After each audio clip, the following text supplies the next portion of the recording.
Na sepela qui na phrase moko vient le pas de Tchaki il y a quelques jours à internet. Tant ça la différence, il faut la prendre à affrontement parce que beaucoup de gens ne comprennent pas facilement. Marambo ozo proposer. Il y a encore comment que batu babimisi na bango biloko ebele na zali nanga kimia depuis na bimisa ba best na loba et l'autre côté. Parce qu'au fait, il faut laisser mutu na mtu sala apporter par na ye na musique na biso. Jour kaka inosbi abimisi. Donc babandi ofanda bo bacha ba stratégie, il faut to boycotter boro boy. Et comment que non. Ngana sa makambo pona bato. So tali pe bien holandais peza ba dossier. Bato ndé comment so na sale eloko. Pona ko lukela ba leader na ba visibilité ndé ba ye balobi. Omoni, oh eza biso, olobela biso. Ah, olobela bino, yo za meme, olantaba. Olandeke. Eza na sens te. Inosbi les jeunes. Bato ba comment combattre kaka na ba analyse. Ba bayaka nous sommes au milieu du village. Basangani basoli na ba équipe na ba opoza toujours na ba artiste batinda ezaka toujours au moins que soko sali pour retracer bango au moins que tezaka ba o na ba totoyeba déjà ba biloko moi au fait batu balobaka ke naza na YouTube nazo somba ba vie na ba stream nazo teka. Est-ce que vous savez que je suis ici, je ne suis pas le deuxième, je suis le troisième artiste Afrique francophone ou azaka plus streamé. Nazaga déjà na ebige na Congo peut-être autour 100%. Naza bien atteint 98%. Est-ce qu'il faut n'équiper 2% et représenter le hôtel? Ah mais baza belé, les wana na banai na baza belé. Et puis il faut pas côté na ba 2% na ezape na ba mususu. Peut-être basa sous musique te ba comme ba analyste. Bango pe fona compter ba. Nga nazo sa la musique. Ba analyste ne ba na mbutalikaso. Te wana obeti mabe. Nga na olo ba analyste ezaka ba vina pe ba mbutalikaso te ezape ba oyo batikala par exemple na réseaux sociaux soki osale loko abimi.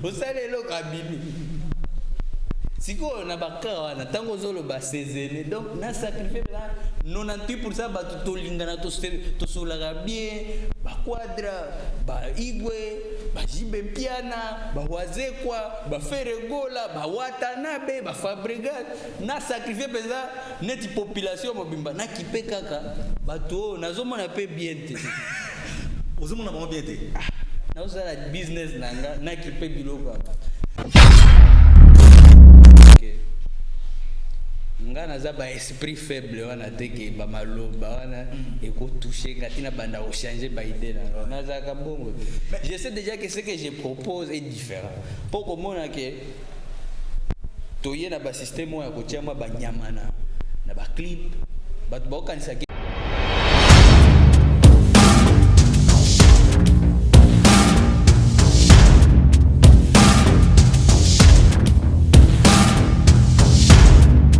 Plaisir à Yawili Moucheni, encore une fois de plus, merci beaucoup en tout cas. Merci également à toi Ludovic Biart qui nous suit depuis le South Africa, Ludovic Biart. Merci en tout cas à toi, merci à notre ami Yves Condé avec sa fondation et très bientôt on sera en partenariat avec le Roi Manitou. C'est cette... Je ne vous annonce pas, c'est pour très bientôt. Merci beaucoup. Je vous le disais, mesdames et messieurs, que nous allons recevoir sur ces plateaux les jeunes leaders Inosbi. Bonjour et bon dimanche. Bonjour et bon dimanche, mon vieux. Ça fait longtemps, on a cette belle. Vraiment, en tout cas, très content qu'aux Anayo, chaque fois, ils ont annoncé que Inosbi, aux Anabiso, tu vas se faire la kakame. Moutomo a tiqué une question, mon boy. Abinangai, Ozoyamba. Bébé tension. Bébé tension de nani. Abi oyebi teke babenga Inosbi bébé tension. Osoka kombona. Na yoka kaida bilo ba réseaux sociaux. De bilo ba réseaux sociaux.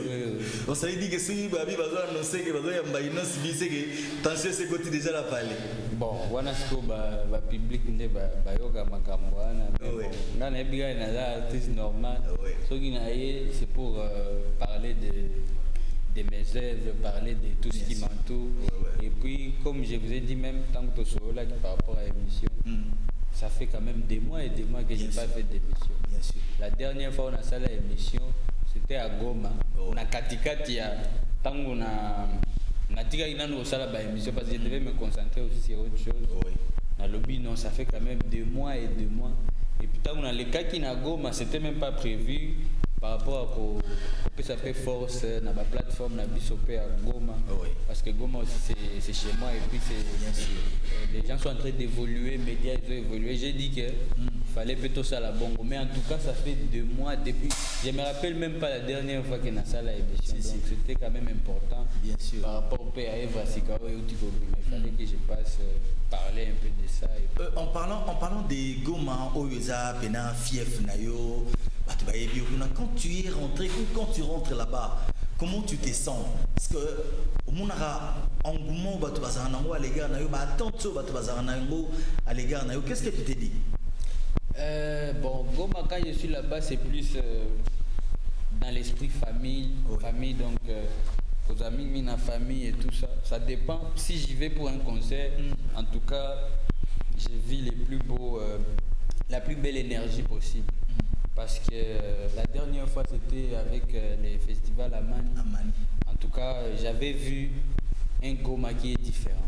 J'avais vu Goma qui dégage une énergie que j'ai jamais vue depuis na beta ba concert na ba mboka mususu. Première fois na mon place ba que tout ça na insécurité ba téléphone et mata donc et bandi peut bouger likolo. Donc du début à la fin de mon concert pour na beta qui plus d'une banzembo nyozo bazo yemba ezala ya Swahili ya Lingala donc quand tu es chez toi en tout cas il y a toujours une petite différence. Et voilà quoi, c'est cette même énergie que j'essaie toujours de promouvoir pour Goma la guerre. Non, à Goma il n'y a pas la guerre. Goma c'est une très belle ville, la plus propre d'ailleurs du pays. On a informé Bino, sans complexe pensa. Oh, Tembe, à côté de Pena Goma, au Bagangunda. Message parce que les gens qui sont à l'étranger, quand on parle de l'Est du pays, l'Est du pays a beaucoup de problèmes. Mais Goma c'est une ville. Goma, tango boyoka ba makambo wana mususu. Quand ça arrive à Goma, ndo yoka que même batu mususu ba paniquer makas parce que Goma c'est comme Kinshasa mais na est parce qu'il y a aussi des expatriés. Tango sko boyoka que ambri comité na Goma c'est que wana ezaka de la même façon qu'on peut vous dire que Kinshasa peso yinda. Donc Goma c'est une ville et puis voilà quoi. Et puis je précise encore la plus propre du pays na minito. Ça faisait quand même quelques mois aussi que je n'étais pas passé. En tout cas, tu n'as pas venu comme une propre façon, donc je suis trop fier. En tout cas, il y a un bagage. Mbokate na mboka na ye. Mutu na mutu ala kisakasi mboka na ye. Ponga deja koto babe anga mbokate siko na lubi oke. Ngana ola kisamboka na nobeta ba jet ski kana Goma. Yo za suna magamba kimbokate te batu basiba yeba o deja comme international comme siki wa. Kimbokate shanyanga te ngana linga to tigala wana. Ngana za mbokate me ya Goma. On t'accule dans ça, ya ngono linga o kangama na ngo tigala na ngo mbokate. Et puis moi j'aime la confiance qu'il y a à Kinshasa. J'aime beaucoup, j'apprécie. So moi mutaena TV alubi ngana mwana matete. Ngana mwana banda. Ngamwa yolo. Ngamwana boy. Yolo nini soki lemba.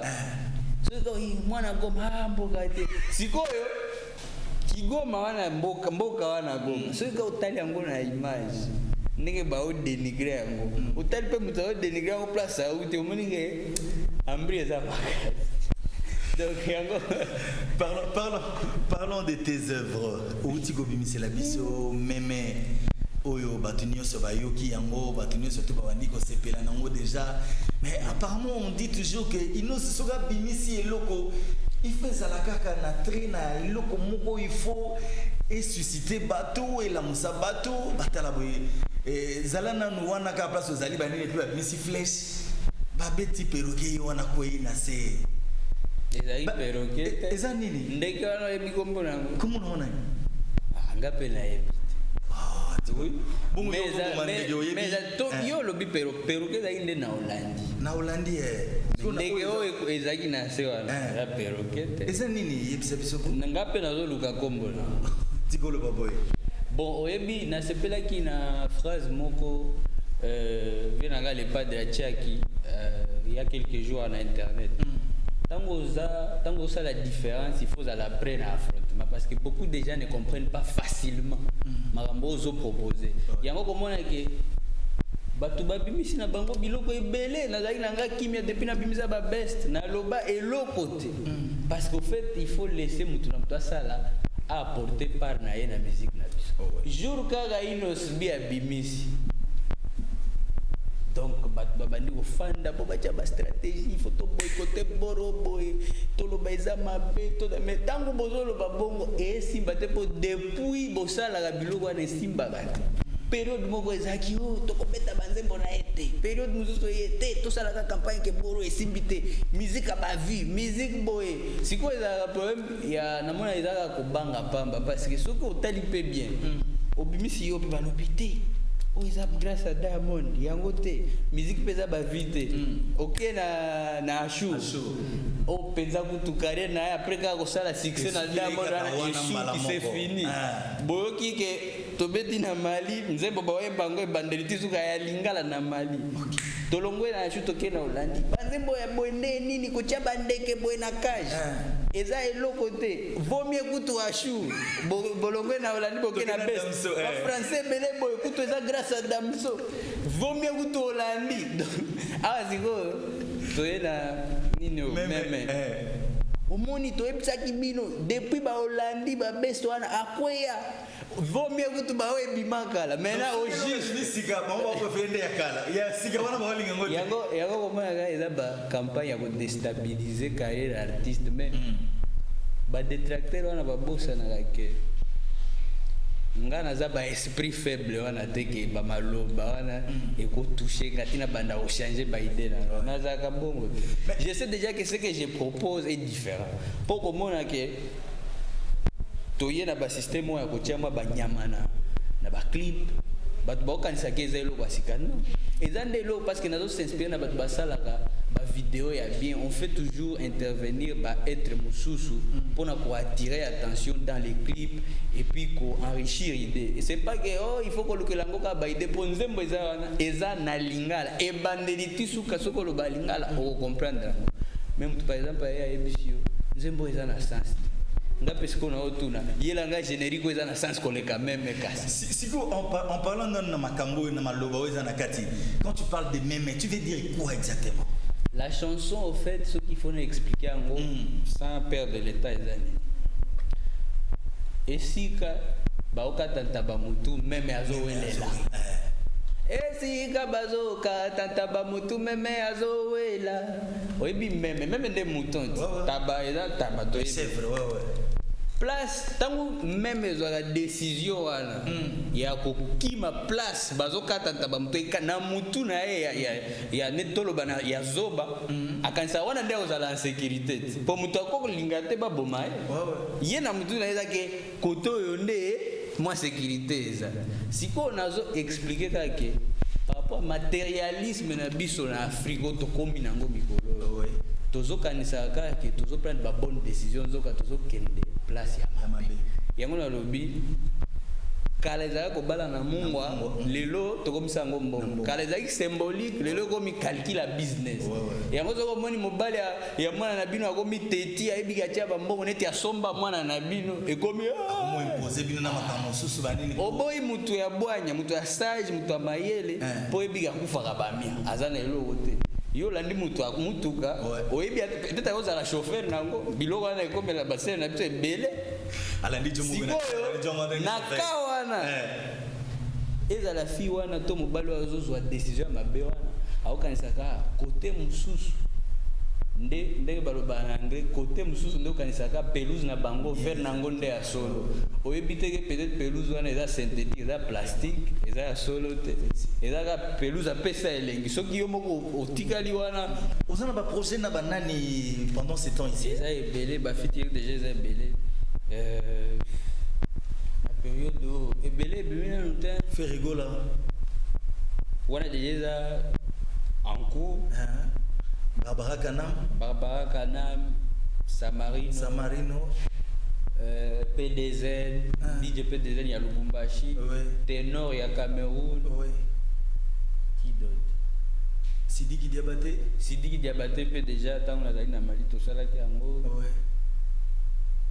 Ah, ça veut dire que Mikolo kanga pena ya solo. Eza ebele pe eza Baptiste wana nyoso en tout cas basala ngo pour sentir basala ngo na motema mo. Yango mona ki yezo ata. Quelles sont les conditions pour que Moutassa la featuring na Inosbi? Ayaka sengi ou bozana moins détail moko boy pré ou bozolinga te poto ça la featuring il faut boy. Je pense ça dépend ce que au monde qui artiste moko ala na makamuna e agir makamuna e bien c'est bon parce que c'est tous les jours qu'on demande des featuring mais ezana ba featuring sous pe au moins que oyo même pour aider cet artiste moi tout ça là parce que kozala na valeur na ngote. Ah bon? Par exemple soki yo moko ato yo kike moko yebite to yebi na yo moko banda kosilika nde bon nde ba fan bazala el moko tango ozobo ko mais toi tu es méchant tango sali omoni biloko sali esilisi yo depuis bo sala boy depuis sala featuring boy makambo esimbate na c'est le Scrum asenga kiyo featuring ou je ne me rappelle pas. Ah bon? Je ne me rappelle pas vraiment. Tu ne te rappelles pas ou bien c'est pas là parce que na ebite aux informations ou pesanga ou bien pour ngala ebi yo je ne me rappelle pas. Kinshasa non betinanga Inosbi photo sala moi eloko bani après na ça dire que au bundi opposition moi ko tu na comprendre que tam suzu o tchaki bar et poto ya ngona. Je ne me rappelle pas. Et surtout le bien koyana Kinshasa c'était dernièrement non. Il y a rien tout sur la makambo eloko. Ah OK. Donc information aux anango na bien. En tout cas, biso tous espérer que yo zali o sala musala malamu ndenge zali ko sala en tout cas zali ko se pesa bato. Lelo discussion ya ba vu ba lobela ngo sur terre.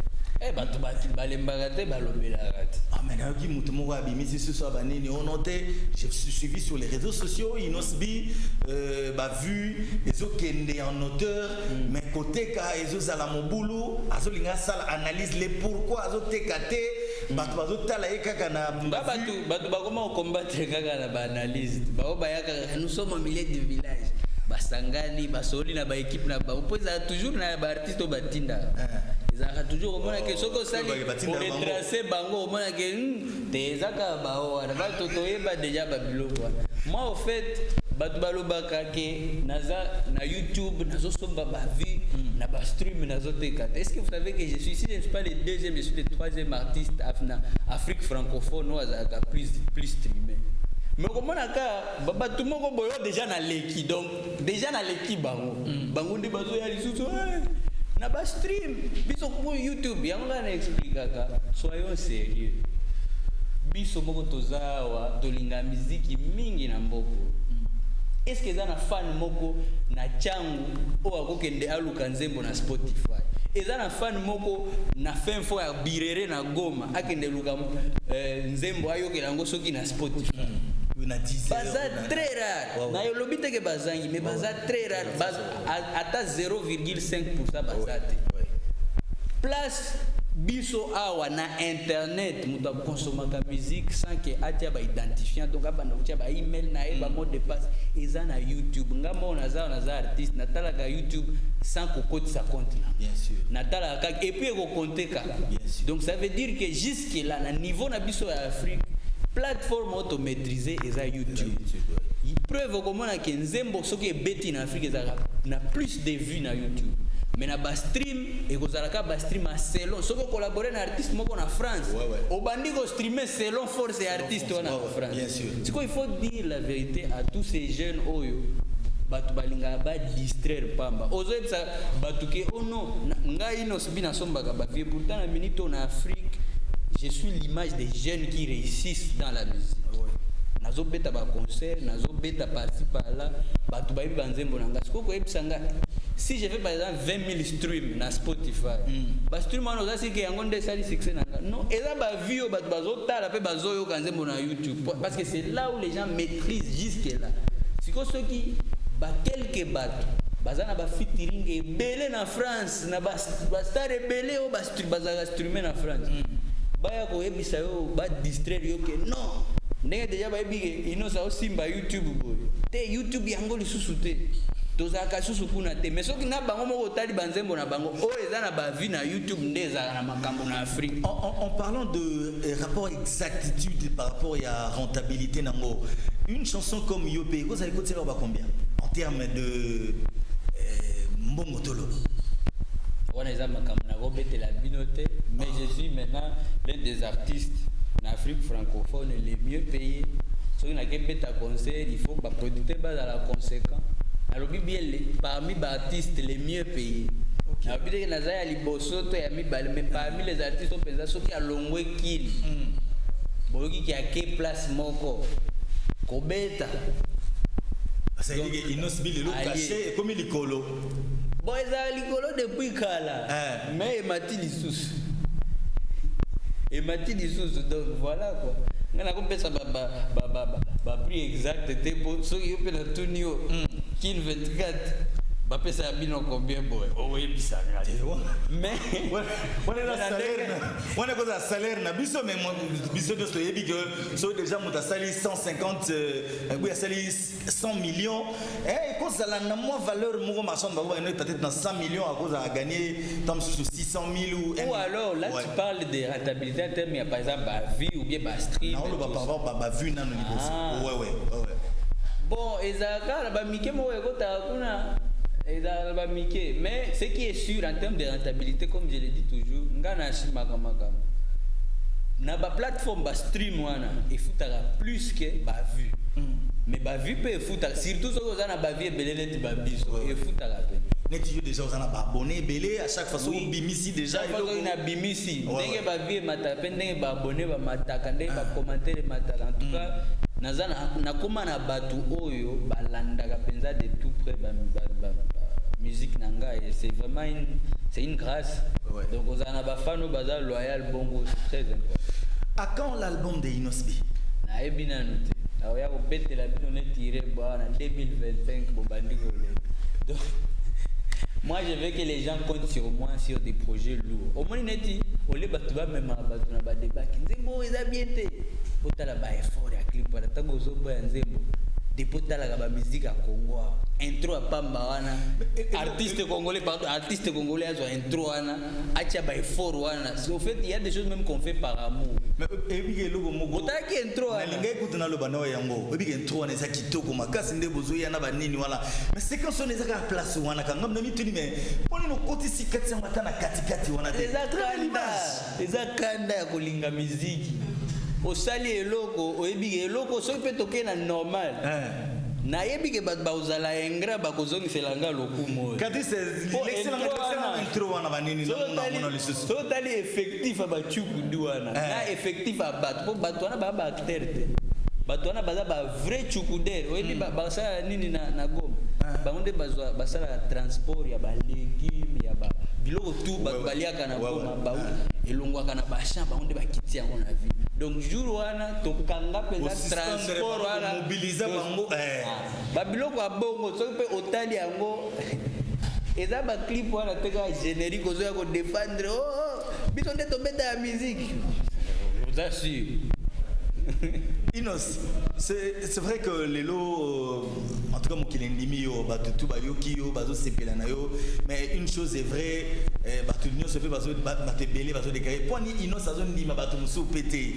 Pourquoi Inos a lingraté aya pe valoriser bande ko ba congolais mususu balo bakete bango pe basala ka bien ndenge mo pe ndenge na osabe yo ezaka ka yondo zo sala bien, yondo zo sala ba clip bien, yondo zo beta musique bien, yondo zo teka ebele. Oui, bien toza na Congo. O eza mboka ba kofi olobi. Eza na jour moko na ya na bandi boya. Te, vie quadraté. O eza mboka ba vena biso ba waze kwa grand chorégraphe et danseur. Omona nga jour nini na ye na fanda bandi ko loba te. Vie wana te. O eza mboka ya ba weranson. Problème le bande eza na batu oyo eza net batu baloba ke amaka kasi les aînés na ye ba les aînés wana baza combien soki eza mutu moko na click na ye ba 5 personnes bazo sepela te Innocent zo mata ngape siko na ndenge nazoluka na nga na batela musique na nga na défendre ngo ngape na kotaka ba makambo na bango te e koma siko Innocent bi ses aînés baza ba ses aînés te botika mutu soki alingi nga te botika ena kwena eponga de yape na ndimi kotika ena kwena donc yo belanga zaka mutu moko na ba nini na yende basala bongo toyeba ni tozana kina toyeba ni zana bato esi ka bazo ka tata ba mutu meme azowela obige kile za gagaga ofandisi bato bandi kotia bango moral te biti wana tokenda patata toyeba ni sikoyo ngana zaka deja na ebige na Congo peut-être aujourd'hui 100%. Naza bien atana 98%. Est-ce qu'il faut na kiper 2% et représenter le côté? Ah mais baza belé, c'est wana na banai na baza belé. Et puis il faut pe kotia na ba 2% wana eza pe na ba mususu. Peut-être basa susu musique te ba comme ba analyste. Bango pe fona compter ba. Nga nazo sala musique. Ba analyste ne bana ba mbutalikaso. Te wana obeti mabe. Nga na olo ba analyste ezaka ba vina pe ba mbutalikaso te eza pe ba oyo batikala par exemple na réseaux sociaux soki ozale loko abimi. Siko na baka na tango zolo ba sezene donc na sacrifier là 98% ba tolingana to sola bien ba quadra ba igwe ba jibe piana ba wazekwa ba feregola ba watanabe ba fabrigat na sacrifier peza neti population mobimba na kipe kaka bato nazomona pe bien te ozomona ba bien te na osala business nanga na kipe biloko.